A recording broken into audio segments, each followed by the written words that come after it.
तो ये है चाणक्य के अर्थशास्त्र पर एक फटाफट नज़र।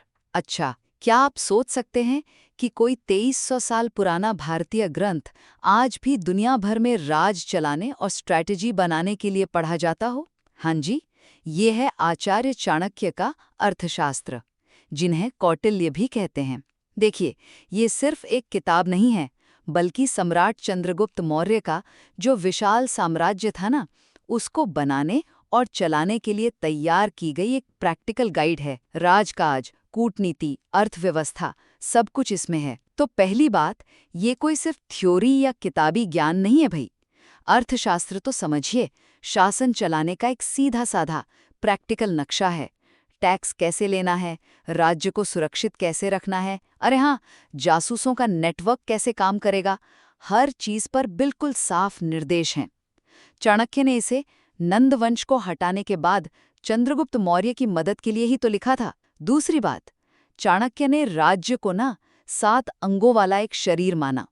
इसे कहते हैं सप्तांग सिद्धांत। सोचिए, राजा सिर हो गया, मंत्री आंखें, जनपद यानी लोग और इलाका जांघें समझ लीजिए, दुर्ग यानी किला बाहें, कोश यानी खजाना मुंह, दंड यानी सेना दिमाग और मित्र यानी साथी देश कान।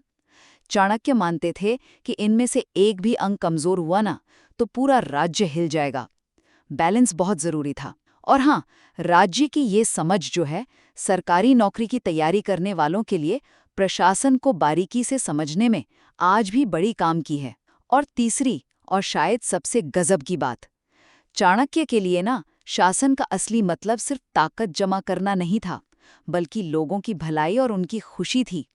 उनका वो मशहूर कहना है ना, प्रजा सुखे सुखम राज्ञः प्रजाणाम च हिते हितम, यानी लोगों की खुशी में ही राजा की खुशी है और उनके भले में ही राजा का भला।